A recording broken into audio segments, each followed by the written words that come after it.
నమస్కారం, welcome to I dream ధర్మ మార్గం విత్ విజిత కార్యక్రమానికి స్వాగతం. అయితే మనతో పాటు ఉన్నారు విశ్వపతి టీవీఆర్కే మూర్తి గారు. ఇప్పుడు వారితో మాట్లాడేద్దాం. నమస్కారం అండి. నమస్కారం తల్లి.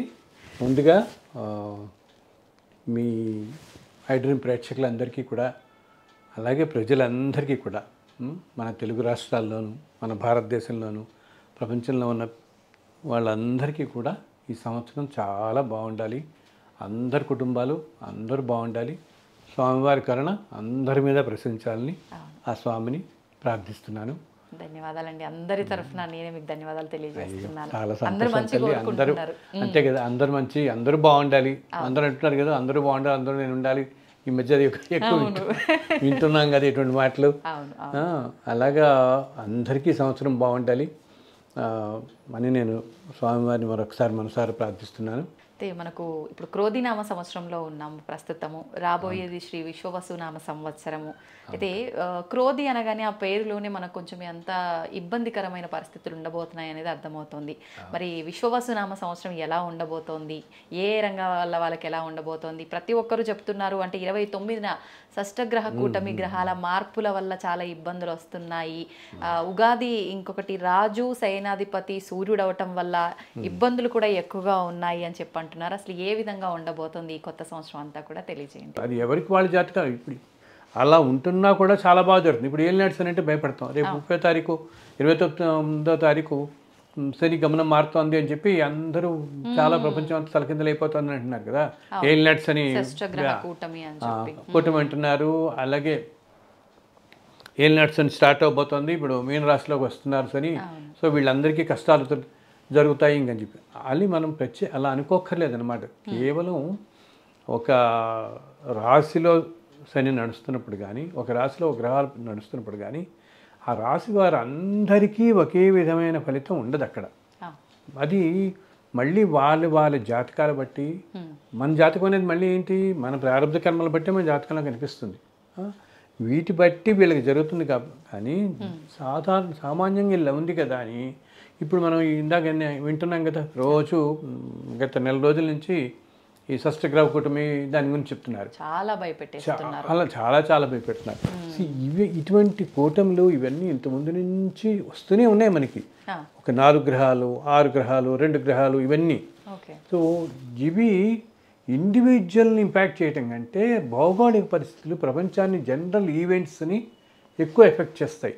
అంటే ఏంటి, ఇట్లా ఉన్నప్పుడు ఈ షష్టగ్రహ కూటమి ఇలా వచ్చినప్పుడు ప్రపంచాల మధ్య అంత శాంతి లేకపోవటం, ఏమి యుద్ధ వాతావరణాలు రావటం, లేకపోతే కొన్ని చోట్ల స్టాక్ మార్కెట్స్ ఏమైనా పడిపోవటం, ఇలా జనరల్గా అవుతాయి. కానీ ప్రతి వ్యక్తి మీద అందరి వ్యక్తులకి అంటే ప్రజలందరికీ కూడా విపరీతం దుష్ప్రభావం చూపించడం జరగదు. అది మళ్ళీ ఎవరెవరి మన జాతకాలకి పెట్టే మనకి జరుగుతుంది. కానీ అందుకని అంత భయపడపోక్కర్లేదు దీని గురించి అని.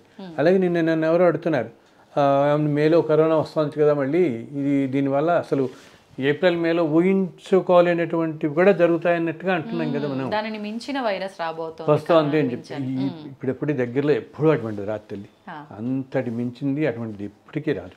ఎవరు భయపడాల్సిన అవసరం, ఎవరు భయపడక్కర్లేదు.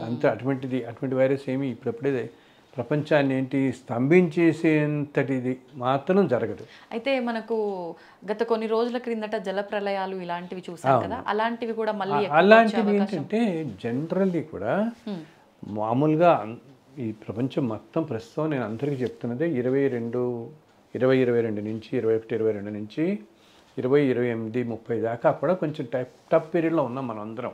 చాలా కష్టతరమైన పీరియడ్ నడుస్తుంది. కింద సంవత్సరం అంతా చూసాం. ఎంతోమంది ఏంటి చక్కగా ఆరోగ్యంగా ఉన్న వాళ్ళలో కూడా అనారోగ్యాలు ఒక్కసారిగా రావటం, ఫ్యామిలీస్లో రకరకాల ఇబ్బందులు కలగటం, ఎంతో ఇష్టపడి చేసుకున్న వివాహాలు కూడా సంవత్సరంలోనే విడిపోయిన వాళ్ళు ఉన్నారు. ఎన్నో విధాలుగా మనశ్శాంతి లేకపోవటం కానీ. అండ్ అక్కడ లాస్ ఏంజల్స్లో కొన్ని వేల ఎకరాలు అడవులన్నీ కూడా దగ్ధమైపోయాయి కదా. నేచరు ఎంత ఎఫెక్ట్ అవుతుంది. గవర్నమెంట్ అంటే సముద్రాలన్నీ పక్కన పెట్టుకొని ఆర్పటానికి నీళ్లు దొరకని స్థితిలో అక్కడ విభత్సాలు జరిగిపోయినాయి. ఎంత దారుణం. అటున్నప్పుడు అందరూ మనం ఏమనుకున్నారంటే అన్ని 30-40 వేల ఎకరాలు అడవంతా కాలిపోయింది. ఓకే, జన నష్టం అంటావా, ఏదో 30 మంది 40 మందో మరణించారని చెప్తున్నారు వాళ్ళు. కానీ ఈ 30-40 వేల ఎకరాల్లో ఎన్ని జీవులు చనిపోయి ఉంటాయి కదా, మూగజీవాలు ఎన్ని కనిపించినవి ఎన్ని. ఇప్పుడు మామూలుగా పాములు, కుందేళ్ళు ఎన్ని ఇప్పుడు జింకలు ఉంటాయి, వైల్డ్ లైఫ్ అన్ని జంతువులే కదా, మామూలు మనలాంటి ప్రాణం ఉన్నవి కదా అవన్నీ. అవి అన్నిటికంట ఏ మనిషి అయినా కానీ ఏ జీవికైనా చివరి జీవితం ఎలా గడుస్తుంది, మరణం ప్రతి మనిషికి మరణం తప్పదు. అది ఏ విధంగా జరుగుతుంది అనేది ఆ జీవి చేసుకుని ప్రారంభ కర్మాల బట్టే, అంతే కదా. ఒకళ్ళేమో ఒక యాక్సిడెంట్లో పోవచ్చు, ఒకళ్ళు ఒక సంవత్సరం పాటు కోమాలో ఉండి సఫర్ అయిపోతారు. గబుక్కున యాక్సిడెంట్లో కాలో చేయి విరిగిపోయి మంచి మీద ఇప్పుడు మనం ఒక్కసారి చూస్తాం, ఒక దాంట్లో ఏదైనా ట్రైన్ యాక్సిడెంట్ ఏదో అయితే అన్ని బోగీల్లో ఉండి ఏదో ఒక బోగీలో ఉండే నలుగురే ఎఫెక్ట్ అవుతారు. అవును కదా, ఎంత దురదృష్టం. అందరూ బాగుండి. సో ఇదంతా వాళ్ళు చేసుకున్న పుణ్యాలు బట్టి అనమాట.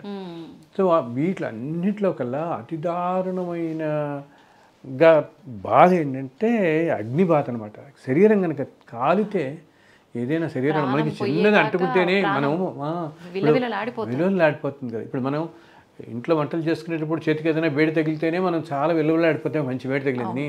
అటువంటిది ఆ మూగజీవులు ఎటూ పోలేక చుట్టూత ఇన్ని వేల ఎకరాలు మండుతూ ఆ మంటల మధ్యలో కాకపోతే అవేంటి, అప్పుడు అవి రోధిస్తాయి చూసావా, ఆ రోధించినప్పుడు వచ్చే వేవ్స్ అనమాట. అది ప్రపంచానికి అస్సలు మంచిది కాదు. ఆ నెగిటివిటీ వేవ్స్ వల్లనే ఈ తుఫానులు ఏంటంటే నేచర్ అంతా కూడా డిస్టర్బ్ అయిపోతుంది, ప్రకృతికి అంతా డిస్టర్బ్ అయిపోతుంది. సో ఇప్పుడు వచ్చే డిస్టర్బ్ అవ్వటంతో ఏంటి, ఆ నెగిటివిటీ వల్ల అది అసలు కొన్ని వేల కిలోమీటర్ల దాకా కూడా వాటి ఆక్రందనలను విన్నవాళ్ళు ఉన్నారు. కొంతమంది మహానుభావులకి వినపడిందిట వాటి ఆక్రందన.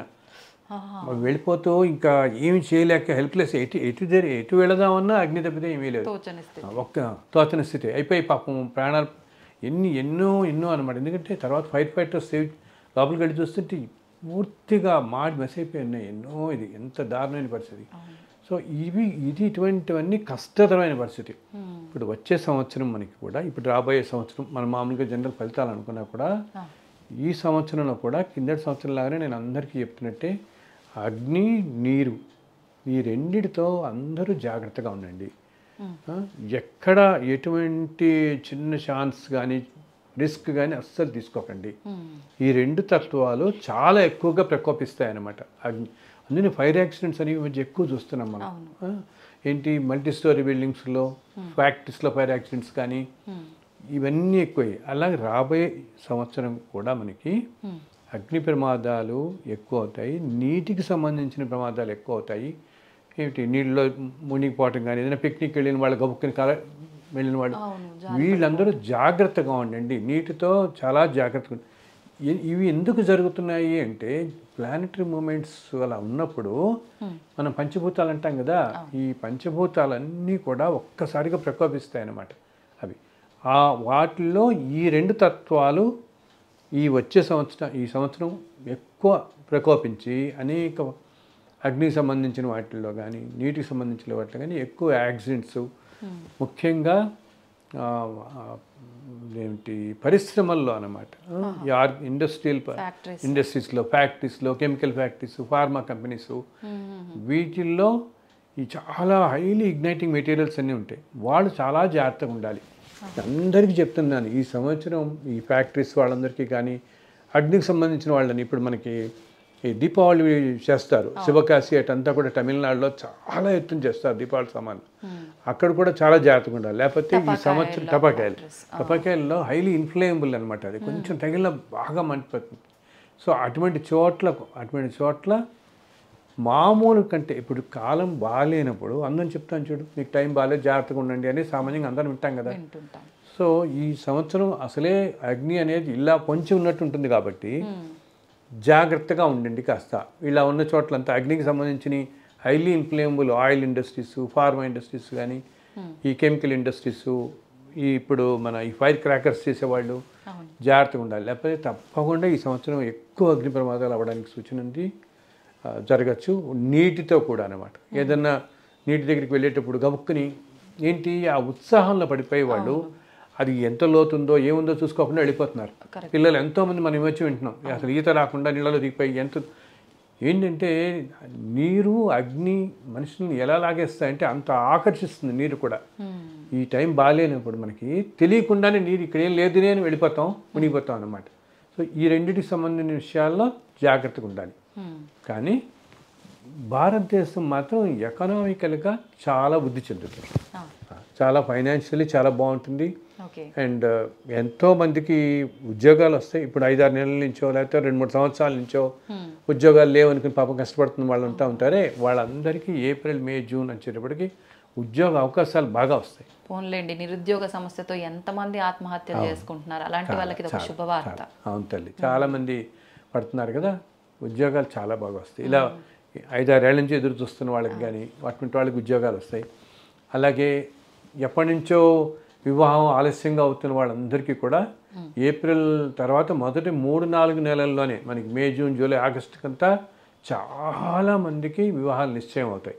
ఎంతో కాలంగా ఎదురు చూస్తూ పాపం ఆ తల్లిదండ్రులు ఎంతో బాధపడుతూ అవట్లేదు వివాహం, మాకు ఆ వయసు వచ్చేస్తుంది అనుకుని పడుతుంటారు కదా. అటువంటి కుటుంబాలలో ఇటు వధువులకి వరులున్న ఇద్దరికీ అనమాట, ఆడపిల్లలు మగపిల్లలు ఇద్దరికీ కూడా ఎంతో కాలం నుంచి ఎదురు చూస్తున్న వాళ్ళకి ఈ జస్ట్ మొదటి 4 నెలల్లోనే చాలామంది నిశ్చయం అవుతాయి. మంచి పీరియడ్. ఆ విధంగా చెప్పాను. అసలు ఈ సంవత్సరమే విశ్వావసు అంటేనే ఇలాగ ఫైనాన్షియల్ ఇటువంటివన్నీ బాగా ఫైనాన్షియల్లీ బాగుంటుంది. చాలామంది ఫైనాన్షియల్ బాగుంటుందంటే వాళ్ళకి ఉద్యోగాల్లో ఇంక్రిమెంట్స్ రావటం, ప్రమోషన్స్ రావటం, అలాగే ఎప్పటి నుంచో ఎదురు చూస్తున్న వాళ్ళకి ఉద్యోగం రావటం, కొంచెం ఆర్థికంగా పుంజుకుంటుంది కదా ఆ ఫ్యామిలీ పాపం ఎదురు చూస్తున్న వాళ్ళు. ఒకటి ఏంటంటే ఇదిగో ఈ గ్రహ కూటములు అయితేనేమి జనరల్గా కాలమే ఏంటంటే ఇంతకాల దాంట్లో కలియుగం మనం చెప్తాగా 4,32,000 సంవత్సరాలని ఇంతకాల ప్రమాణం ఇలా వెళ్ళిపోతున్నప్పుడు మధ్య మధ్యలో కొంచెం టఫ్ పీరియడ్స్ అనేవి వస్తూనే ఉంటాయి మనకి. అప్పుడు అలా ప్రస్తుతం ఆ పీరియడ్లో ఉన్నాం కాబట్టి ప్రజల్లో మనశ్శాంతి కరువు అవుతుంది. ఇప్పుడు పంచాంగకర్తలు కూడా చెప్తున్నది కూడా ఫైనాన్షియల్గా చాలా బాగుంటుంది, ఆర్థికంగా బాగుంటుంది అన్నీ, కానీ ప్రజలకు మనశ్శాంతి కరువు అవుతుంది అంటున్నారు. కాస్త మనశ్శాంతి మాత్రం అందుకని ఏంటి మనశ్శాంతి కరువటం అంటే మనం ఏదైనా భగవంతుడిని ఆరాధించాలి. అంటే ఏ భగవంతుడు ఆరాధన చేయాలి? ఇప్పుడు మనకు భగవంతుడు ఒక్కడే అని చెప్పినా ఎన్నో రూపాల్లో ప్రతి ఒక్కరు ఆరాధిస్తున్నాం. ఏ భగవంతుని ప్రత్యేకించి ఆరాధించవచ్చు? ఈ సంవత్సరానికి తల్లి అది మనం ఒక్కొక్క సంవత్సరానికి ఏ దేవతారాధన అని కూడా మన శాస్త్రాల్లో చెప్పబడుతుంది. ఏ దేవతారాధన మనకి చాలా మంచి సత్ఫలితాలు, తొందరగా ఫలితాలను ఇస్తుంది, త్వరితగతిన ఫలితం వెంటనే వస్తుంది అన్నదానికి ఇప్పుడు వచ్చే సంవత్సరంలో మనని ఇటువంటివి ఏంటి అనుకోని సంఘటనలు ఏమీ జరగకుండాను, ఏమీ కష్టాలకి ఏమీ లోను కాకుండా ఉండడం కోసం వీటి కోసం ముఖ్యంగా 3 దేవతల్ని ఆరాధిస్తే చాలా మంచిది. ఏంటంటే ఒకటేమో వెంకటేశ్వర స్వామి వారు, కలో వెంకటనాయ కలియుగ ప్రత్యక్ష దైవం ఆయన. రెండోదేమో కనకదుర్గ తల్లి, దుర్గా అమ్మవారిని ఆరాధన మంచిది చాలా. అలాగే 3 సుబ్రహ్మణ్యేశ్వర స్వామి ఆరాధన. ఈ 3 చాలా విశిష్టమైనవి. నెక్స్ట్ హనుమంతుడివి. ఈ 4లో ఎవరిని ఆరాధించినా కూడా, ఇప్పుడు నేను ఆరాధన అనగానే మన వాళ్ళు అలా అని చెప్పి ఇంకా రోజు ఈ 4 దేవతలు కలిపి స్తోత్రాలను 2 గంటలు కూర్చోవాలి చదవాలి అని అనుకోకలేదు. మీరు ఏదైనా పని చేస్తున్నా, కొత్త పని చేస్తున్నా, ఒక ప్రయాణంకి వెళుతున్నా, ఏదైనా వెళుతున్నప్పుడు ఒక్కసారి ఈ దేవతల్లో ఎవరినన్నా ఒక్కసారి తలుచుకోండి. నామం తలుచుకుంటే చాలు. కలియుగానికి అసలు ఆయన అనేది ఏంటి, ఆయన మీరు ఏమి యజ్ఞాలు యాగాలు కాదు, మీరు ధర్మంగా ఉండండి. ధర్మంగా ఉంటే అది కాపాడినట్టు ఏది కాపాడుతుంది. మీరు ధర్మంగా మీ పని మీరు చేసుకుంటూ ఉంటే, అసలు మనిషి ధర్మంగా జీవిస్తూ ఉంటే ఎవరిని పరుషంగా మాట్లాడకుండా, సపోజ్ ఎవరన్నా మన 4 మాటలు అన్నారు అనుకున్నాం, ఓకే అనుకున్నా ఇది ఏదో మనకేదో పూర్వజన్మల్లో వాళ్ళకి మనకేదో అయినొచ్చు, అది మనం ఏదో ఆ రుణం ఇప్పుడు తీర్చుకుంటున్నాం ఈ విధంగా. కానీ మనం సంయమనం కోల్పోకుండా మనం మళ్ళీ వెనక్కి తిరిగి, ఎందుకంటే ఇప్పుడే కాలమే బాగాలేనప్పుడు ఏమవుతుంది, ఆర్గ్యుమెంట్స్ పెరుగుతూ పోతాయి. ఇంకా ఇంకా ఇంకా ఇంకా మన ఒకటి అంటాం, వాళ్ళు ఒకటి అంటారు. దాని బదులు ఏంటి, కాలం బాగాలేదు కాబట్టి నేను ఇలా పడాల్సి వస్తుంది. అండ్ ఎప్పుడు ప్రతి మనిషి గుర్తుంచుకోవాల్సింది ఏమిటి, అందరికంటే మనం ఏమిటి, మన ఆలోచన ఏంటి, మనం చేసిన పని మంచిదా చెడా అన్నది మనకి ఆ భగవంతుడికి తెలుస్తుంది. అంటారు కదా, కాలం బాగాలేకపోతే మన పరిస్థితి బాగాలేకపోతే పెద్దవాళ్ళు తాడు కూడా పామై కాటేస్తుంది అని చెప్పి, అంటే అంత జాగ్రత్తగా మనం జాగ్రత్తగా ఇప్పుడు టైంలో గబుక్కుని ఎక్కడ ఏంటి ఏదో నోరు పారేసుకుంటూ ఉంటామే, నోటికి వచ్చినట్టు మాట్లాడకుండా సంయమనంగా ఉంటే అవతల వాళ్ళు ఏదన్నా, బికాస్ టైం సరిగ్గా బాగాలేనప్పుడు ఏమిటండి అందరూ కూడా కొంచెం అగ్రెసివ్గా ఉంటారు. ప్రతిదీ కూడా ఆ అగ్రెసివ్లో ఏంటి, తల్లిదండ్రులు పిల్లల మీద, పిల్లలు తల్లిదండ్రుల మీద, అదొక వాళ్ళకు ఉన్న సంబంధ బాంధవ్యాలు ఇవేమీ కూడా ఆలోచించారు, గబుక్కున మాట అనేస్తారు గబుక్కుని. అది ఏంటంటే కాల ప్రభావం చేత చాలా అగ్రెసివ్గా మాట్లాడతారు. అలా మాట్లాడిన కూడా యువతల వ్యక్తి మనం కొంచెం సంయమనం పాటించి దాన్ని ఇంకా అలా ఎక్కువ చేసుకోకుండా ప్రశాంతంగా ఉండటం ఉండాలి. అప్పుడు ఈ సంయమనం అనేది మనకి ఎలా వస్తుంది, భగవంతుని పట్టుకుంటే వస్తుంది, గురువులను నమ్ముకుంటే వస్తుంది. సో భగవంతుని ఒక్కసారి మనసులో తెల్లవారు లేవగానే, ఇప్పుడు నేను చెప్పాను 4 దేవతలు ఉన్నారు కదా, 4 దేవతల్ని మీరు ఎక్కువ 5 నిమిషాలు ఒక్కొక్క పేరు తెలుసుకోండి చాలు. ఊళ్ళో వెంకటేశ్వర ఆయన మహా, కనకదుర్గ ఆయన మహా, ఇది చాలు, ఇంకేం అక్కర్లేదు. ఒక్కసారి సుబ్రహ్మణ్య స్వామి మహా, ఆంజనేయ మహా అని ఒక్కసారి తలుచుకుంటే ఆ రోజంతా సుఖబంధంగా గడుస్తుంది. మేము ప్రత్యేకంగా మనం ఏదైనా ప్రయాణంలో వెళ్తున్నాం. ఇంకోటి ఏంటి చూస్తున్నాం, గత 5-6 నెలల నుంచి ఫ్లైట్ యాక్సిడెంట్స్ ఎక్కువ చూస్తున్నాం. విమానం యాక్సిడెంట్స్ యుఎస్లో కానీ, యుఎస్లో ప్రత్యేకంగా ఎక్కువ చూస్తున్నాం.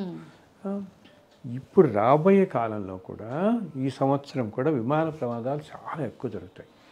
విమాన ప్రమాదాలు ఒకటి, రైలు ప్రమాదాలు ఒకటి, వెహికల్స్కి సంబంధించినవి ఎక్కువ ప్రమాదాలు అవుతాయి. ఇండస్ట్రియల్ యాక్సిడెంట్స్ ఎలా అవుతాయని చెప్తున్నాను, ఈ వెహికల్స్ వాటి కూడా. అందుకని ఈ లాంగ్ డ్రైవ్స్కి వెళ్ళేవాళ్ళు కానీ జాగ్రత్తగా ఉండండి. టైం బాగాలేనప్పుడు మనం ఎప్పుడు కూడా కొంచెం జాగ్రత్త తీసుకోవాలి. కాలం బాగాలేనప్పుడు ఉరుకులు పరుగులు ఎత్తి, ఇప్పుడు మీరు ఇక్కడ నుంచి చాలామంది డ్రైవ్ 12 గంటలు డ్రైవ్ చేసుకుని ఇప్పుడు ఏదో తిరుపతి అని, చెన్నై అని, వైజాగ్ అని బై రోడ్ వెళ్తామే, అలా వెళ్ళేవాళ్ళు నేను మరీ చెప్పేది ఏంటంటే ఈ సంవత్సరం ఎవ్వరూ కూడా వీలున్నంత వరకు నైట్ డ్రైవ్ని చేసుకోవద్దు. ఎక్కువ రాత్రి సమయాల్లో ప్రయాణం, unless it is extremely essential. ఇది ఇంక తప్పదు మనకి అనుకున్నప్పుడు తప్పితే ఎటువంటి పరిస్థితుల్లో చేయదు. ఎందుకంటే ఎక్కువ యాక్సిడెంట్స్ అయ్యే సూచనలు ఈ సంవత్సరం ఉన్నాయి కాబట్టి మీరు ఏదో విధంగా పగలు బయలుదేరి రాత్రి 8కో 9కో ఇంటికి ఆ ఊరికి చేరిపోయేలాగా చూసుకోండి తప్పితే రాత్రి 8 గంటలుగా బయలుదేరి తెల్లవారుజాము దాకా వెళ్ళేలాగా చేసుకోకండి. ఎందుకంటే ఈ ప్రభావం, ప్లానెటరీ ప్రభావం ఎలా ఉంటుందంటే మన మనస్సు మీద, శరీరం మీద బాగా చూపించి మనకు తెలియకుండానే మనం ఒక తప్పు చేస్తాం అన్నమాట. గబుక్కుని అనర్థానికి లోనవుతాం. అలా వెళ్ళకండి. ఇన్ కేస్ తప్పటం లేదు, నేను జర్నీ చేయాల్సి వస్తుంది, కొంచెం లేట్ అయ్యేలా ఉంది, 11, 12 అయ్యేలా ఉంది అనుకున్నప్పుడు మీరు ఏంటంటే ఒక్కసారి ఇందాక నేను చెప్పిన ఆ దేవతలందరినీ మనసులో నమస్కారం పెట్టి చల్లగా కాపాడండి అని. అండ్ ఇంకా ఏం చేయొచ్చు, ఏదైనా దేవతల ఫోటోలు ఏమైనా ఉంటే మీ దగ్గర పెట్టుకోండి. ఎందుకంటే అనుకుంటాం కానీ ప్రతి ఫోటోకి ఎంతో ఎనర్జీ ఉంటుంది, దేవత రూపాలకి చాలా ఎనర్జీ. సో మీకు ఏ ఇష్ట దేవత ఉంటారో ఆ దేవత రూపాన్ని అవి మీతో పాటు క్యారీ చేస్తూ అండ్ కాస్త మధ్య మధ్యలో ఆపుకుంటూ ఎప్పుడు కూడా కంటిన్యూస్ జర్నీ చేసే వాళ్ళలో అది ఎవరైనా చెప్తారు. ఈ కాలంలో ఇంకా చాలా జాగ్రత్త తీసుకోవాల్సింది, ప్రతి 3-4 గంటలకి ఒక 10 నిమిషాలు కాస్త ఆగండి.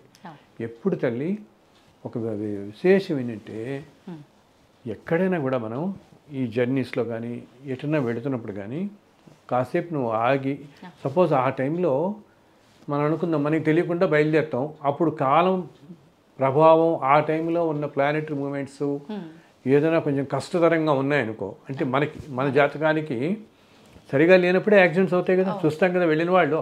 ఇప్పుడు ఒక హైవే మీద అందరు వెళుతుంటే ఎవరికో కొంతమందికి ఎందుకు అవుతున్నాయి వాళ్ళకి, బికాజ్ వాళ్ళ జాతకంలో వాళ్ళకి ఏదో ఆ టైము ఆ నక్షత్రం ఆరో తిథికి ఏదో రాసిపెట్టి ఉండటం వల్ల వాళ్ళు గబుక్కున అవుతున్నారు. సో అయినా కొంతమంది ఏమి జరగకుండా బయటపడతారు, కొంతమంది స్పాట్లోనే వెళ్ళిపోతుంటారు, దురదృష్టంగా అవుతుంది కదా.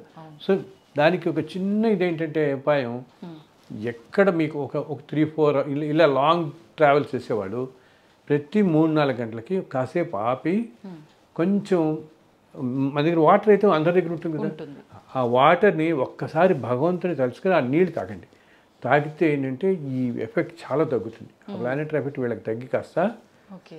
వాటర్ తాగి ఒక 5 నిమిషాలు ఆగి మళ్ళీ బయలుదేరండి. అలా ప్రతి 4 అవర్స్కి ఒక్కసారి నీళ్ళు అలా చేత్తో పట్టుకుని భగవంతుని స్మరించి అదేంటి అదొక తీర్థలా మనం స్వీకరించటం.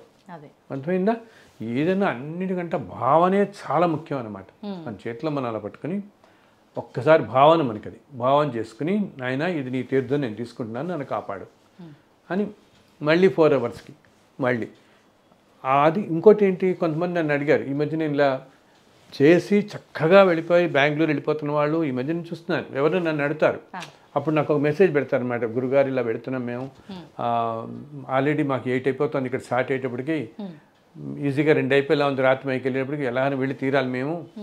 అప్పుడు నేను వాళ్ళకి ఇదే చెప్తున్నా, మీరు ఒక 3-4 అవర్స్కి ఆగి మీ వాటర్లో జస్ట్ తాగే ముందర ఒక్కసారి అది తీర్థంలా భావించి తీసుకోండి. వాళ్ళు అంటారు అది మరి ఎంగిల్ చేసినట్టు అవుతుంది కదా, మళ్ళీ నెక్స్ట్ టైం తాగేటప్పటికి మళ్ళీ అవుతుంది కదా అని. అప్పుడు ఏంటంటే మీరు ఒకసారి భావన ఎలా చేయండి, మీరు దీంట్లో సపోజ్ మీరు ఏదో భగవంతుని ఆరాధిస్తారు కదా, స్వామివారి అనుకుందాం, ఆయన పాదాలు కడిగి నీరు దీంట్లోకి వస్తోంది అనుకున్నట్టుగా ఆరాధించండి. ఒక్కసారి మనసులో అలా భావన చేస్తే ఈ జలం అంతా కూడా పవిత్రం అయిపోతుంది, ఎంతో పవిత్రం అవుతుంది అనమాట. పవిత్రమే తీసుకుంటే అదొక తీర్థంలా నుండి మనం ఈ పీరియడ్ నుంచి కాపాడగలుగుతాం. ఇప్పుడు ఈ ప్లానెటరీ టైం ఇట్లా ఉన్నప్పుడు మనం ఏం చేస్తాం, ఎక్కడైనా ఎండకి వెళ్తున్నాం అనుకోండి, వర్షం పడుతుంది, అలా వర్షంలో వెళ్తాము. వెళ్ళే ముందు మనకు ఒక సూచన ఉందంటే ఎలా కాపాడతాయి, మనకి ముందే తెలిసి మనం గొడుగు పుచ్చుకుని వెళ్తాం, దాంట్లో ప్రొటెక్ట్ అవుతాం. ఇవన్నీ అలా సూచనలు అనమాట, మిమ్మల్ని ప్రొటెక్ట్ చేసేవి, మరీ ఇబ్బంది పడకుండా మిమ్మల్ని కాపాడేవి.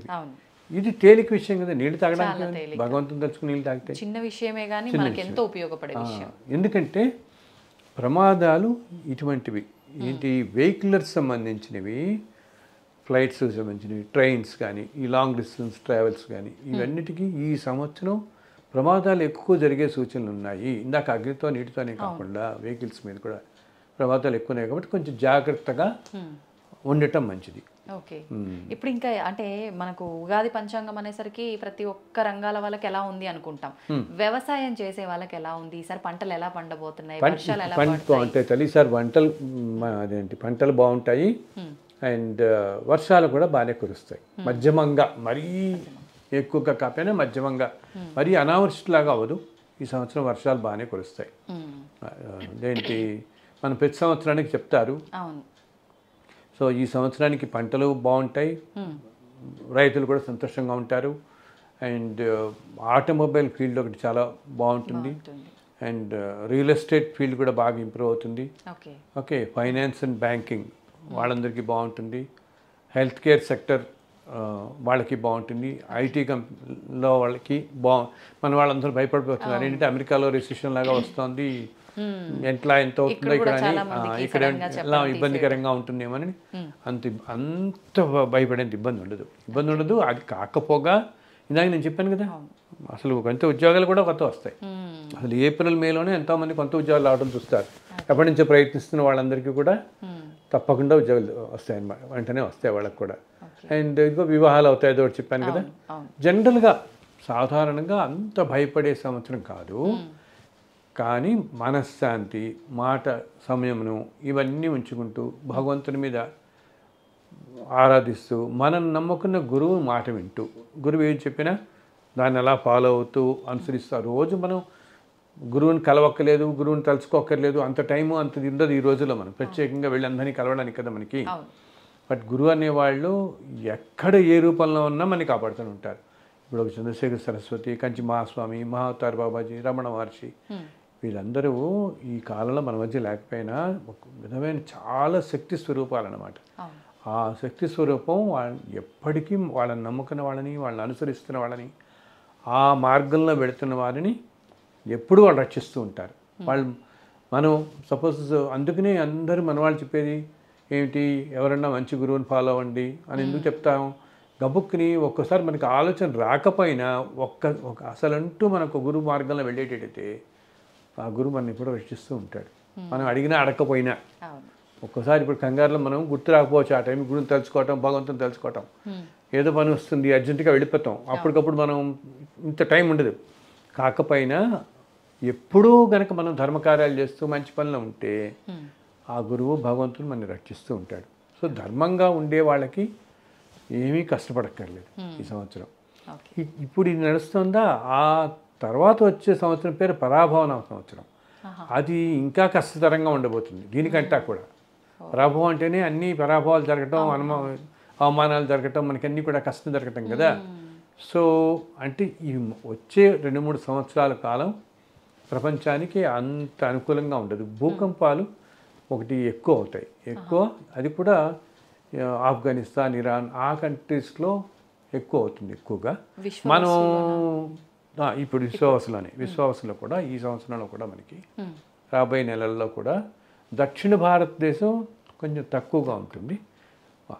అటు మనకి ఉత్తర భారతదేశంలో ఎస్పెషల్లీ హిమాలయ ప్రాంతాలలో కొంచెం పెద్ద పెద్ద ఎర్త్క్వేక్స్ వచ్చే సూచనలు ఉన్నాయన్నమాట.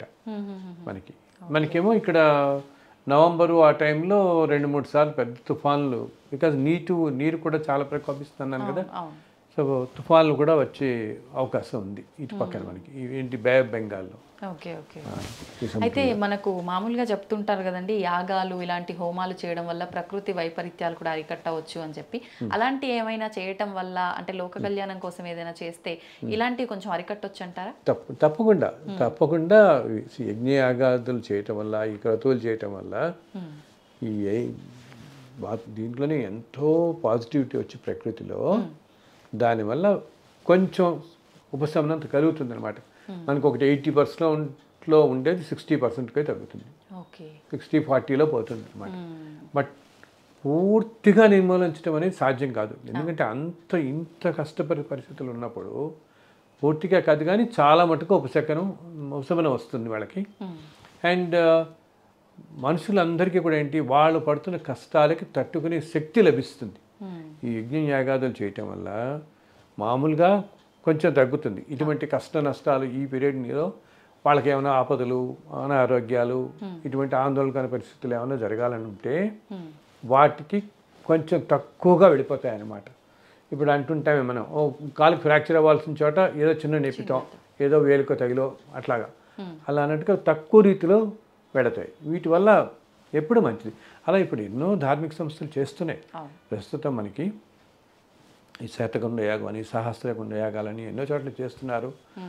ఏంటి ప్రపంచం అంతా చల్లగా ఉండాలని చెప్పి ఎన్నో చోట్ల చేస్తున్నారు మనకి. సో ఇంకా మంచిది. అంతేకాకుండా ఇలా చేస్తున్న వాళ్ళందరూ కూడా ప్రపంచం కూడా చల్లగా ఉండాలని, అండ్ నిత్యం ఇళ్లల్లో పూజ చేసుకుంటాం మనం. చాలామందికి పొద్దున్న పూజ చేయడం అలవాటు కదా. అలా చేస్తున్నప్పుడు కూడా ఒక్క నమస్కారం భగవంతుడికి, నాయన ప్రపంచం అంతని ఈరోజు చల్లగా చూడు. ఎందుకంటే ఇలా ఎంతో కోట్ల మంది కనుక ప్రార్థన చేస్తే దాని ఎఫెక్ట్ ప్రపంచం మీద చాలా ఉంటుంది, ప్రకృతి మీద. తప్పకుండా మొత్తం మానవాళికి మంచిదన్నమాట. మనం అంతా కోరుకోవాల్సింది అదే కదా, మనంతో బాగుండాలి, అందరూ బాగుండాలి, ప్రతి వాళ్ళు బాగుండాలని చెప్పి. అండ్ అందరూ బాగుండాలి ఎందుకు, నేను ఇంకో విధంగా కూడా చెప్తుంటాను ఊరికనే. మనందరినీ అంటుంటారు, మీరు సమాజహితం కూడా కోరుకోండి అందరూ అంటుంటారే.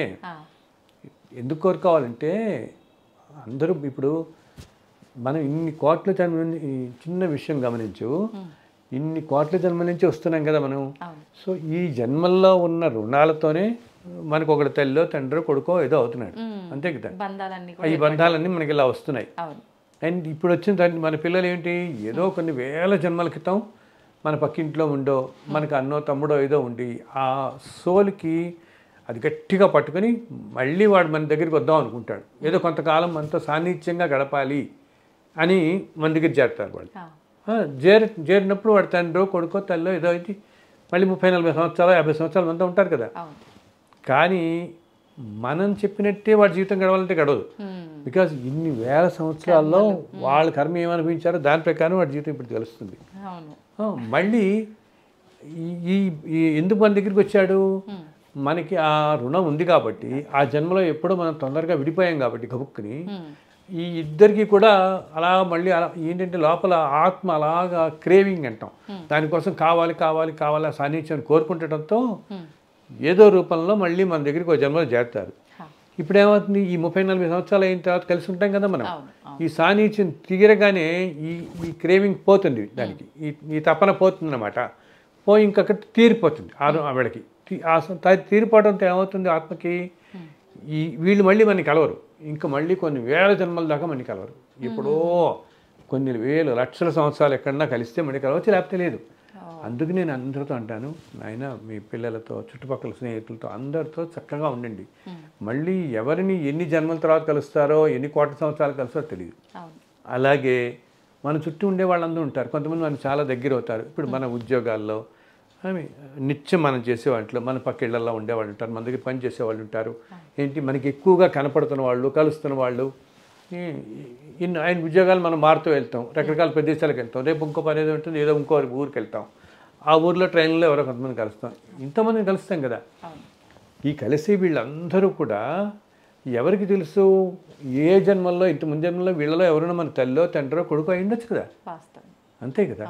సో ఈ చుట్టూ ఉన్న జనమంతా కూడా ఇన్ని కోట్ల జన్మల నుంచి వస్తున్నప్పుడు ఈ కోట్ల మంది కూడా ఏ జన్మలో ఎవరు మనకి అన్నో తమ్ముడో తెలియదు, ఏదో ఒక అనుబంధం ఉండుంటుంది తప్పకుండా. వాళ్ళు పరాయి వాళ్ళు కావచ్చు, ఇప్పుడు పరాయి వాళ్ళు కావచ్చు, కానీ ఎప్పటి నుంచో ఏదో బంధం ఉన్న వాళ్ళే కదా వీళ్ళందరూ మనం. అందుకని మంచి మీరు కోరుకోవడం అంటే మీరు వృత్తిగా ప్రజల కోసం కోరుకోవట్లే, అంతా మీ వాళ్ళ కోసమే కోరుకుంటున్నారు. వీళ్ళంతా మన వాళ్ళే, ఏదో జన్మలో మనకి అన్నదమ్ములు, అక్క చెల్లెళ్ళు. మళ్ళీ ఈ రుణాలతో వాళ్ళు ఇంకో చోటకి వెళ్ళిపోతున్నారు కాబట్టి ఇది ప్రతి ఒక్కరికి అందరితో ఈ బంధం ఉంటుంది, ఈ బంధం అందరితో. అందుకని మనం ఎప్పుడు మంచి అందరూ బాగుండాలి, ప్రపంచం బాగుండాలి అంటే అందరూ బాగుండాలి కోరుకోవటం. ఇప్పుడు మన వాళ్ళు చెప్తారు చూడు, సంవత్సరం వెళ్ళిపోయిన వాళ్ళకి ఆ తిథి రోజున పెడతారు కదా, శ్రాద్ధకర్మది చేస్తారే. ఎందుకు చేస్తారు? తద్దినం పెడతాం అంటాం కదా, శ్రాద్ధకర్మ ఎందుకు చేస్తాం? వీళ్ళు అంటారు వాళ్ళు వెళ్ళిపోయారు కదా, ఇప్పుడు ఎందుకు చేస్తున్నాను. వెళ్ళిపోయినా వాళ్ళు ఈ నెక్స్ట్ జన్మలో ఎక్కడ జన్మ తీసుకుని ఏ విధంగా గడుపుతున్నా వాళ్ళకి ఆ సంవత్సరం పాటు తినడానికి లోటు ఉండదన్నమాట. ఇది వాళ్ళకి చెందుతుంది. మనకి కంటికి ఇక్కడ కనపడకపోయినా వాళ్ళు ఏ జన్మలో వాళ్ళ ప్రారంభ కర్మాలు బట్టి వాళ్ళు ఇప్పుడు ఆఫ్ఘనిస్తాన్ నుండి అమెరికా ఏ విధంగా ఎక్కడైనా పుట్టి ఉండొచ్చు. ఎక్కడ పుట్టినా సంవత్సరానికి ఒకరోజు మనం పెట్టే ఈ తిథి రోజు పెట్టే భోజనం వాళ్ళ పెట్టేది ఇదంతా ఆ జీవి ఎక్కడ పుట్టినా కూడా సంవత్సరం పాటు అతనికి తిండి లేకి కరువు ఉండదు. ఎవరికైనా కావాల్సింది ముందు ఆకలే కదా, అన్నిటికంటే పెద్ద బాధ ఆకలి బాధ. దానికోసమే ప్రపంచం. సో అది గడుస్తుంది అనమాట. అందుకని మనం చేసే మంచి పనులు కూడా నలుగురికి వెళ్ళి నలుగురికి బాగుండటం అంటే అందరు మంచి కోరుకోమని చెప్పేది అందుకనే. అండ్ ఎప్పుడు ఒక సోల్ నుంచి వచ్చే బ్లెస్సింగ్స్ ఎప్పుడు మనకి కాపాడతాయి. మనం చిన్నప్పటి నుంచి వింటుంటాం కదా, 10 మందికి సహాయం చేయండి, 10 మందికి సహాయం చేస్తే 10 మంది ఆత్మలు మీరు బాగుండాలని కోరుకుంటే మంచి జరుగుతుంది. అసలు ఇలా కాలం బాగాలేనప్పుడు అందరూ చెప్తారు దానానికి మించింది లేదు. అసలు కలియుగంలో తల్లి అన్నిటికంటే దానంకి మించిన ఫలితం ఒకటి ఇవ్వదు. మీరు ఏ పూజలు మనకి స్తోత్రాలు రావు, ఏ విష్ణు సహస్రం రావద్దు, నాకు చదువుకోలేకపోతున్నాను, అది నాకు టైం లేదు, పొద్దు నుంచి ఉద్యోగం సరిపోతుందండి, చేయలేకపోతున్నాను. కేవలం ఎవరో ఎంతో పూజలు వాటిలో అనంత పొందేంత ఫలితం, అంత పుణ్యఫలం కేవలం దానం వల్ల వస్తుంది. ఆ దానం కూడా ఏమిటి, ఎంతో ఎక్కువ అక్కర్లే. మనమే ఇప్పుడు రోడ్డు మీద అలా పెడుతుంటాం, ఏదో దురదృష్టకర స్థితిలో ఉంటారు. సాధారణంగా మనసు అప్పదు మనకి. మీరు 10 రూపాయలు ఇద్దాం అనుకుంటాడు, 50 రూపాయలు ఇవ్వండి, ఎంత సంతోషిస్తాడు ఆ మనిషి కదా. ఆ పూటకి తిండి దొరికింది అనుకుంటాడు కదా. ఇప్పుడు అతను కూడా ఏదో జన్మలో ఏదో వింటాడు, మనకేం తెలుసు ఏ జన్మలో ఏ రుణం ఉందో. ఈ దానం కాపాడినట్టు ఏది కాపాడదు. అది ఎప్పుడు మన శాస్త్రాల్లో చెప్తారు. అసలు అన్ని మత గ్రంథాల్లో దానం గురించి చెప్తారు తెలుసా. మనం అనుకుంటాం ఖురాన్లో కానీ అన్నిట్లో కూడా దానం. రంజాన్ నెల అంతా దానం గురించి ఉంటారు. దాన ధర్మాలు చేయండి, బట్టలు దానం చేయండి, అన్నీ ఉంటాయి దాంట్లో చక్కగా రాస్తారు. మన దాంట్లో ఎలా రాస్తారో అన్ని మతాలు ఫాలో అయ్యేది ఇదే అనమాట. దానం ఇచ్చినంత ఫలితం, మంచితనం, మంచి బ్లెస్సింగ్స్ ఇస్తుంది. అది కూడా మన తోటి వాళ్ళకి ఇప్పుడు మన దగ్గర పనిచేసే వాళ్ళకి వీళ్ళందరికీ కూడా మీకు తోచినంతలో, మీకు వీలున్నంతలో మీరు దానం చేస్తే. బికాస్ మనుషులందరికీ కలియుగంలో ఏంటంటే ఈ మాయ ఎలా కప్పేస్తారంటే మనుషులందరూ ధనానికి విపరీతంగా ఆకర్షింపడతారు. ధనం కోసం ఏం చేయడానికైనా కూడా తెగించరు, ఎంత దూరం అయినా వెళ్ళిపోతారు. ఇదే శాశ్వతం అని వెళ్ళిపోతారు. ధనం కోసమే అన్నదమ్ములు, అక్క చెల్లెలు, విలువలు అన్నీ లేదు. అని ఏది పోగొట్టుకుంటారు. సో ఇలా చేసుకుంటూ ఎంతో అదేంటి మనుషుల మాయ, కలిమాయ అంటామే, ఆ కలిమాయ అలా కప్పేస్తుంది అనమాట. సో ఈ కలిమాయ మనకి కప్పకుండా ఉండాలి, మనకి ఆ మాయ పోయి మామూలుగా మనం ధర్మంగా ఉండాలంటే మీరు చేసే దాన ధర్మాలు అని వింటుంటామే ఇప్పుడు, ఈ రెండు, ఆ దానమే మిమ్మల్ని కాపాడుతుంది. ఇంత చిన్నదైనా పర్వాలేదు, తోచినంతలో నలుగురికి. అది కూడా మన వాళ్ళు ఏమంటారంటే ఏదైనా తీర్థాల్లో కానీ నదుల ఒడ్డున కానీ పెద్ద పెద్ద క్షేత్రాల్లో దానం చేస్తేట అది ఎంతో పుణ్యఫలం ఇస్తుంది. ఒక్కొక్కసారి ఏంటంటే ఈ మహాక్షేత్రాలు ఉంటాయి, ఆ క్షేత్రాల్లో దేవతలే మహాపురుషులే, ఇప్పుడు నవగ్రహాలు రకరకాల రూపాల్లో, మానవ రూపాలు, భక్తుల రూపాల్లో తిరుగుతుంటారు. ఎవరి రూపంలో వస్తారో తెలియదు. సో మనం ఇచ్చిన దానం తీసుకునేవాడు ఏ మహాపురుషుడే ఉంటాడు. సో అదేంటి మనలో దాన గుణం ఎంత ఉంది అని గ్రహిస్తాడు ఆ మహాపురుషుడు, ఆ దేవత గ్రహించి వెంటనే మనని దీవిస్తుంది అనమాట. అందుకని మన శాస్త్రాలన్నింటిలో చెప్పుకుంటుంది. తిరుపతికి వెళ్ళినప్పుడు కానీ, శ్రీశైలం వెళ్ళినప్పుడు కానీ ఏమంటారు తెలుసా, శ్రీశైలంలో దానం చేస్తేట మీకు ఏమిటి అసలు మనం ఒక 1000 యాగాలు చేసినంత ఫలితం వస్తుంది శ్రీశైలంలో పుణ్యక్షేత్రంలో దానం చేస్తే. అలాగే తిరుపతిలో పుష్కరిణి ఉంటుంది, పుష్కరిణి ఒడ్డున చేసే దానం 1,000,000 ఆవుల్ని దానం చేసేంత ఫలితం వస్తుంటారు. మనం ఎన్ని జన్మలు ఎత్తితే చేయగలుగుతామని. 1,000,000 ఆవులు అంటే సామాన్యమా? ఒక ఆవు దానం చేస్తేనే మహాపుణ్యమే. అటువంటిది పుణ్యక్షేత్రాల్లో చేసే దాన ఫలితం అంతగా ఉంటుంది అన్నమాట. అంటే మనం దానం చేసే వస్తువు ఏదైనా సరే, ఎదుటి వారికి అవసరం ఉన్నది ఏదైనా సరే తల్లి, ఏదైనా సరే, దానం అవ్వచ్చు, వస్త్రాలు అవ్వచ్చు, అవసరమైన సామాగ్రి అవ్వచ్చు, ఏదైనా సరే వాళ్ళకి అవసరమైనది ఏదైనా ఇస్తే అది మిమ్మల్ని కాపాడుతుంటుంది. ఈ సంవత్సరం అంతా కూడా ఇట్లా ఉన్నప్పటికీ కూడా పరిస్థితులు ఇలా ఉంటే తప్పకుండా కాపాడుతుంది. చల్లగా ఉంటారు అందరూ కూడా. సో ఈ సంవత్సరం అందరికీ, ప్రజలందరికీ చల్లగా చూడాలని, అందరినీ చల్లగా చూడాలి, అందరూ చక్కగా సుఖశాంతులతో ఉండాలి. స్వామివారు మనందరినీ చల్లగా చూడాలని ఆ స్వామిని ఒక్కసారి ప్రార్థిస్తున్నాను. సంతోషం అండి. నిజంగా ప్రతి ఒక్కరూ కూడా ఏం చెప్పినా భయపడేటట్టుగానే చాలా వరకు చెప్పడం జరిగింది. కానీ అందరికీ ఆ మాటలు విన్న ప్రతి ఒక్కరికి ఊపిరి పీల్చుకునే 4 మంచి మాటలు మీ నోటి ద్వారా రావటము నిజంగా చాలా సంతోషంగా ఉంది. అంటే ఎన్ని ఇబ్బందులు ఉన్నా ఏమున్నప్పటికీ కూడా మనం చేయాల్సిందల్లా ఒక్కటే, భగవంతుడి ఆరాధన, నామస్మరణ, మీరు చెప్పినట్టు దానం. అవి చేసుకుంటే గనక ప్రభావం తగ్గే అవకాశం ఉంటుంది. తప్పకుండా తగ్గి ఉపశమనం కలిగి కాస్త మనం ప్రశాంతంగా జీవించగలుగుతాం.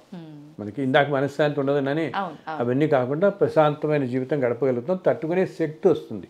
వీటన్నిటి వల్ల తట్టుకునే శక్తి వస్తుంది. తప్పకుండా భగవంతుడు ఎప్పుడు మనంతా ఆయన బిడ్డలే కదా, ఎప్పుడు చల్లగా చూద్దామని చూస్తాడు. మనం ధర్మంగా ఉండటమే కావాల్సింది. మనం ధర్మంగా ఉండి ఇందాక నేను చెప్పినట్టు ఇవి చేసుకుంటూ ఉంటే ఈ సంవత్సరం కూడా ప్రజలందరూ చక్కగా చల్లగా ఉంటారు. సంతోషం అండి, ధన్యవాదాలు. మరొక్కసారి మీకు శ్రీ విశ్వవసునామ సంవత్సర ఉగాది శుభాకాంక్షలు. చాలా సంతోషం తల్లి, శుభం. ఐడ్రీమ్ మీడియా ప్రేక్షకులందరికీ కూడా శ్రీ విశ్వవసునామ సంవత్సర నూతన సంవత్సర ఉగాది శుభాకాంక్షలు.